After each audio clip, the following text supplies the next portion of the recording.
Hello guys, magandang tanghali po.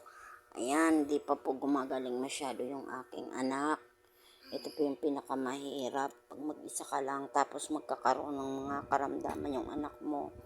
Yung wala kang katuwang sa buhay, yung mag-isa ka lang nag-aalaga ng anak mo, mahirap. Lalo na po pag nagkasakit. Kaya nga po, nilalakasan ko ang loob ko.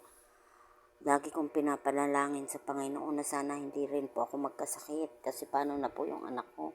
Sino pong mag-aasikaso sa kanila? Sinong magluluto ng pagkain? Mag-aasikaso galing sa school? Maglilinis dito sa bahay?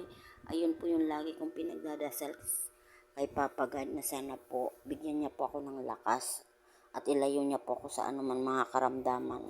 Kasi nga po yung mga anak ko kawawa po pag hindi na po ako nakapagkilos. Yan po guys, thank you po sa inyong mga panonood.